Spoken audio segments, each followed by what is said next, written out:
சுடர் நேயர்களுக்கு வணக்கம். பீரங்கி குண்டுவெடித்ததில் 3 குழந்தைகள் பலி. பொம்மை என நினைத்து விளையாடிய போது விபரீதம். தெலுங்கானா மாணவர் வணிக வளாகத்தில் சுட்டு படுகொலை. நடுவரின் சர்ச்சை தீர்ப்பால் வெடித்த வன்முறை. கால்பந்து மைதானத்தில் 100 பேர் மரணம்.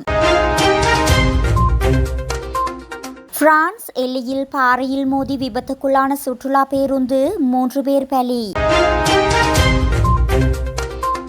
ரஷ்யாவுடனான போரை நிறுத்த முடியும். ஜெலன்ஸ்கி முன்வைக்கும் நிபந்தனை.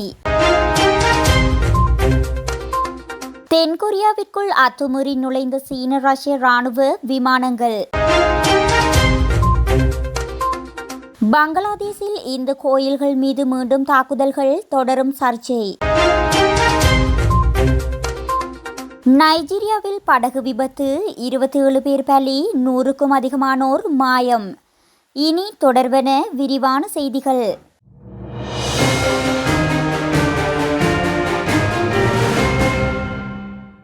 பாகிஸ்தானின் வடமேற்கு ஹைபர் பக்துங்கா மாகாணத்தில் பீரங்கி குண்டுவெடித்ததில் 2 சகோதரர்கள் உட்பட 3 சிறுவர்கள் உயிரிழந்தனர்.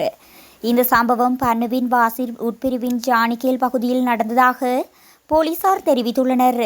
குழந்தைகள் மத பள்ளியிலிருந்து வீடு திரும்பும் போது கைவிடப்பட்ட பீரங்கி குண்டு ஒன்று கிடந்துள்ளது. அதை அவர்கள் பொம்மை என்று நினைத்து விளையாடிய போது எதிர்பாராத விதமாக அது வெடித்ததில் சிறுவர்கள் 3 பேர் உயிரிழந்தனர். இந்த சம்பவம் பற்றி போலீசாருக்கு தகவல் தெரிவிக்கப்பட்டது. இதனையடுத்து சம்பவ இடத்திற்கு விரைந்து வந்த போலீசார் உயிரிழந்த குழந்தைகளின் உடல்களை மீட்டு பிரேத பரிசோதனைக்காக அருகிலுள்ள மருத்துவமனைக்கு அனுப்பி வைத்தனர். மேலும் இந்த சம்பவம் பற்றி போலீசார் விசாரணைகளை மேற்கொண்டு வருகின்றனர். தெலுங்கானாவின் கம்மம் மாவட்டத்தில் வசித்து வந்தவர் 22 வயதுடைய சாய் தேஜா நுகரபு கடந்த 3 மாதங்களுக்கு முன் அமெரிக்காவுக்கு மேல் படிப்பு படிப்பதற்காக சென்றுள்ளார். அமெரிக்காவின் சிகாகோ நகரில் வணிக வளாகம் ஒன்றில் காசாளராக பகுதி நேர பணியில் இருந்து வந்துள்ளார். இந்நிலையில் மர்ம கும்பல் ஒன்று திடீரென நேற்று வந்து அவரை துப்பாக்கியால் சுட்டு கொன்றுள்ளது. இதன் பின்பு பெட்டியில் இருந்த பணம் எல்லாவற்றையும் எடுத்துக்கொண்டு தப்பியோடியது. இந்தியாவில் BBA பட்டப்படிப்பு முடித்த தேஜா MBA படிப்புக்காக அமெரிக்காவுக்கு சென்றுள்ளார். இந்நிலையில் அவர் படுகொலை செய்யப்பட்டுள்ளது அதிர்ச்சியை ஏற்படுத்தியுள்ளது. ஜார்ஜியா மாகாணத்தின் அட்லாண்டா நகரில் ஆரியன் ரெட்டி எனும் 23 வயதுடையவர் ஒரு வாரத்திற்கு முன் பிறந்த நாளை கொண்டாடும் போது துப்பாக்கியை தவறுதலாக சுட்டதில் பலியானார். இவரும் தெலுங்கானாவைச் சேர்ந்தவர் என்பதும் குறிப்பிடத்தக்கது. கென்யா நாட்டில் கால்பந்து மைதானத்தில் ரசிகர்கள் கலவரத்தில் ஈடுபட்டதில் 100 பேர் உயிரிழந்த சம்பவம் அதிர்ச்சியை ஏற்படுத்தியுள்ளது. கென்யாவின் N04 நகரில் உள்ள உள்ளூர் கால்பந்து போட்டியொன்று இடம்பெற்றுள்ளது. அப்போது நடுவர் சர்ச்சையான தீர்ப்பு அளித்ததை அடுத்து கிளர்ச்சியடைந்த ரசிகர்கள் மைதானத்திற்குள் புகுந்துள்ளனர். பின்னர் இருதரப்பு ரசிகர்களும் ஒருவரையொருவர் சரமாரியாக தாக்கிக் கொண்டனர். ஒரு கட்டத்தில் இந்த மோதல் வன்முறையாக மாறிய நிலையில் மைதானத்திற்கு வெளியேயும் பல ரசிகர்கள் சாலைகளில் அடிதடியில் ஈடுபட்டனர். வன்முறையின் உச்சமாக காவல் நிலையத்திற்கு தீ வைக்கப்பட்டுள்ளது.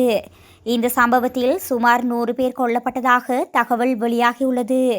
காயமடைந்து பலர் மருத்துவமனையில் அனுமதிக்கப்பட்டனர். இதுகுறித்து மருத்துவர் ஒருவர் கூறுகையில், மருத்துவமனையில் கண்ணுக்கு எட்டிய தூரம் வரை உடல்கள் வரிசையாக காணப்படுகின்றன. மற்றையவை நடைபாதையில் காணப்படுவதாகவும் மருத்துவர் ஒருவர் தெரிவித்துள்ளார். பிரான்ஸ் எல்லையில் சுற்றுலா பேருந்து ஒன்று பாறையொன்றில் மோதி விபத்துக்குள்ளானதில் 3 பேர் வரை பலியாகியுள்ள நிலையில் பலி எண்ணிக்கை உயரலாம் என அஞ்சப்படுகிறது. பார்சிலோனாவிலிருந்து ஆந்தோரா நோக்கி இடம் நோக்கி சென்று கொண்டிருந்த சுற்றுலா பேருந்து ஒன்று நேற்று ஞாயிற்றுக்கிழமை மதியம் பிரான்சுக்கு தென்மேற்கே உள்ள சாலையொன்றின் ஓரமாக அமைந்துள்ள பாறையில் வேகமாக சென்று மோதியுள்ளது. போர்ட்டே பியூமரம்ஸ் எனும் இடத்தில் உள்ள பனிச்சறுக்கு ரிசார்ட்ஸ் ஒன்றின் அருகே நிகழ்ந்த இந்த விபத்தில் 3 பேர் பலியாகியுள்ளனர். 8 பேர் படுகாயமடைந்துள்ளனர். ஒரு 4 வயது சிறுவன் உட்பட படுகாயமடைந்தவர்கள் அருகிலுள்ள மருத்துவமனைகளில் அனுமதிக்கப்பட்டுள்ளனர். அந்த பேருந்து கட்டுப்பாட்டை இழந்து சுமார் 1.5 கிலோமீட்டர் தூரத்துக்கு அங்குமிங்குமாக அலைக்கழிக்கப்பட்டதை அந்த பேருந்தின் பின்னால் வந்த மற்ற வாகனங்களின் சாரதிகள் கவனித்துள்ளனர். பிரான்ஸ் போக்குவரத்து துறை அமைச்சரான பிரான்ஸ்கோசிஸ் டுரேவை உயிரிழந்த மற்றும் காயமடைந்தவர்களின் குடும்பங்களுக்கு ஆறுதல் தெரிவித்துள்ளார். இந்நிலையில் போர்ட்டே பியூம்ரம்ஸ் எனும் பகுதி மேஜரான ஜீன் பிலிப்பே ஓக் விபத்தில் படுகாயமடைந்தவர்கள் சிலரது நிலைமை கவலைக்கிடமாக உள்ளதால் பலி எண்ணிக்கை அதிகரிக்கக்கூடும் என தெரிவித்துள்ளது குறிப்பிடத்தக்கது. ரஷ்யாவுடனான போரை நிறுத்துவதற்கு உக்ரைன் ஜனாதிபதி ஜெலன்ஸ்கி நிபந்தனையொன்றை முன்வைத்துள்ளார் என சர்வதேச ஊடகங்கள் செய்தி வெளியிட்டுள்ளன. அதன்படி ரஷ்யாவினால் ஆக்கிரமிக்கப்படாத உக்ரைன் பகுதிகளை நேட்டோவின் கீழ் கொண்டு வந்தால் ரஷ்யாவுடனான போரை நிறுத்த முடியும் என்ற நிபந்தனையொன்றை அவர் முன்வைத்துள்ளார். ரஷ்யா மற்றும் உக்ரைன் இடையிலான போர் 1000 நாட்களை கடந்து நீடித்து செல்கின்றது. இதில் உக்ரைனுக்கு அமெரிக்கா உதவி செய்து வருகிறது. இந்நிலையில் சமீபத்தில் முதல் முறையாக அமெரிக்கா ஏவுகணையை பயன்படுத்தி ரஷ்யா மீது உக்ரைன் தாக்குதல் நடத்தியுள்ளது. இதனால் ஆத்திரமடைந்த ரஷ்யா முதல் முறையாக கண்டம் விட்டு கண்டம் பாயும் ICBM ஏவுகணையை பயன்படுத்தி உக்ரைன் மீது தாக்குதல் நடத்தியது. இதேவேளை உக்ரைனுக்கு உதவும் நாடுகளுக்கு ரஷ்ய ஜனாதிபதி புதின் எச்சரிக்கை விடுத்ததுடன் உக்ரைன் போரில் பயன்படுத்துவதற்காக ஹைப்பர்சோனிக் ஏவுகணைகளை அதிகளவில் தயாரிக்க உத்தரவிட்டுள்ளமை குறிப்பிடத்தக்கது. தென்கொரியாவின் வான் பாதுகாப்பு மண்டலத்திற்குள் 5 சீன இராணுவ விமானங்களும் 6 ரஷ்ய இராணுவ விமானங்களும் நுழைந்ததாக தென்கொரியா இராணுவம் அறிவித்துள்ளதாக சர்வதேச ஊடகங்கள் செய்தி வெளியிட்டுள்ளன. இதையடுத்து தொடர்ந்து தென்கொரியாவின் இராணுவம் போர் விமானங்களை ஏவியது. இதனால் தென்கொரியாவில் போர் பதற்றமும் ஏற்பட்டுள்ளது. கிட்டத்தட்ட 4 மணி நேரம் தென்கொரியாவின் வான் பாதுகாப்பு மண்டலத்திற்குள் வட்டமடித்த 11 சீன மற்றும் ரஷ்ய இராணுவ விமானங்கள் பின்னர் பாதுகாப்பாக வெளியேறின. முன்னறிவிப்பின்றி சீன மற்றும் ரஷ்ய இராணுவ விமானங்கள் தென்கொரிய வான் பாதுகாப்பு மண்டலத்திற்கு பறந்ததற்கு தென்கொரியா எதிர்ப்பு தெரிவித்துள்ளது. மேலும் சீன மற்றும் ரஷ்ய இராணுவ விமானங்கள் தென்கொரியாவின் வான் பாதுகாப்பு மண்டலத்திற்குள் ஊடுருவது அடிக்கடி நிகழும் நிகழ்வாகிவிட்டமையும் குறிப்பிடத்தக்கது. பங்களாதேஷில் செயற்படும் தீவிரவாத குழுக்கள் சிட்டகோங்கில் 2 கோயில்களை தாக்கியுள்ளதுடன் சிறுபான்மை சமூகத்தைச் சேர்ந்தவர்கள் மீது தாக்குதல் நடத்தியுள்ளதாகவும் சர்வதேச ஊடகங்கள் செய்தி வெளியிட்டுள்ளன. இதனையடுத்து குறித்த பகுதியில் வசிக்கும் இந்துக்கள் பாதுகாப்பான தங்குமிடங்களை நோக்கி வெளியேறியுள்ளதாக தெரிவிக்கப்பட்டுள்ளது.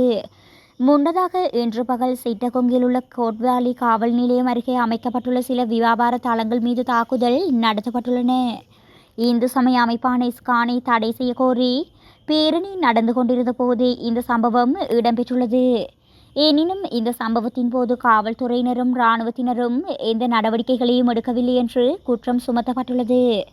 ஷேக் ஹசீனா தலைமையிலான அவாமி லீக் அரசாங்கம் கடந்த ஆகஸ்ட் மாதம் வீழ்ந்ததிலிருந்து பங்களாதேஷில் இந்து கோயில்கள் மற்றும் தெய்வங்களை இழிவுபடுத்துதல் மற்றும் சேதப்படுத்துதல் போன்ற சம்பவங்கள் தொடர்கின்றன. இதுவரை 200க்கும் மேற்பட்ட கோயில்கள் குறிவைக்கப்பட்டுள்ளதாக தகவல் தெரிவிக்கின்றன. சின்மோய் கிருஷ்ணதாஸ் என்ற இந்து மத துறவி தேச துரோக குற்றத்திற்காக கைது செய்யப்பட்டுள்ளார். அத்துடன் இஸ்கான் என்ற இந்து அமைப்பை தடை செய்ய கோரி உயர்நீதிமன்றத்தில் மனு ஒன்றும் தாக்கல் செய்யப்பட்டுள்ளது. மத அடிப்படைவாத அமைப்பு என்று கூறிய அந்த அமைப்புக்கு தடை விதிக்க கோரப்பட்டுள்ளது.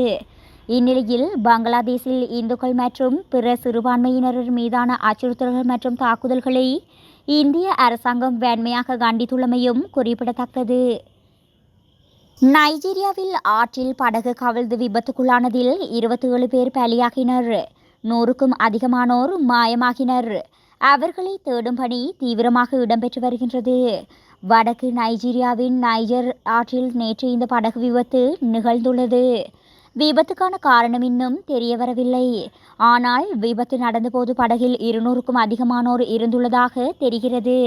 அவர்கள் அனைவரும் கோகி பகுதியிலிருந்து நைகர் நகரில் உள்ள உணவு சந்தைக்கு செல்லும் போது குறித்து விபத்து நடந்துள்ளது. விபத்து குறித்து தகவல் அறிந்து வந்த மீட்புக் குழுவினர் இதுவரை 77 சடலங்களை மீட்டுள்ளனர். 100க்கும் மேற்பட்டோரை காணவில்லை. அவர்களில் பெரும்பாலானோர் பெண்கள். விபத்து நடந்த 12 மணி நேரத்துக்கும் மேலாகியும் மாயமானவர்களில் யாரும் உயிருடன் கிடைக்கவில்லை என்று கோகி மாவட்ட பேரிடர் சேவைகள் துறை செய்தி தொடர்பாளர் சாண்ட்ரா மூசா தெரிவித்துள்ளார். விபத்துக்கான காரணத்தை அரசு தரப்பு உறுதி செய்யாவிட்டாலும் கூட உள்ளூர் ஊடகங்கள் படகில் அதிகளவில் மக்கள் ஏற்றப்பட்டதாலேயே விபத்து நிகழ்ந்திருக்கின்றது என தெரிவிக்கின்றன. நைஜீரியாவில் சரியான சாலை வசதிகள் இல்லாத பகுதிகள் நிறைய இருக்கின்றன. அப்பகுதிகளில் எல்லாம் இயன்றளவும் படகு சவாரிதான் ஒரே போக்குவரத்து வசதியாக காணப்படுகின்றது. இந்நிலையில் அந்த படகுகளில் அதிகளவில் மக்களை ஏற்றுவதும் தொடர்கதையாக காணப்படுகின்றது. இதனால் அவ்வப்போது விபத்துகளும் காணப்படுகின்றன. கடந்த அக்டோபர் 3ஆம் தேதி நடந்த படகு விபத்தில் 60 பேர் பலியானது நினைவு கூறத்தக்கது.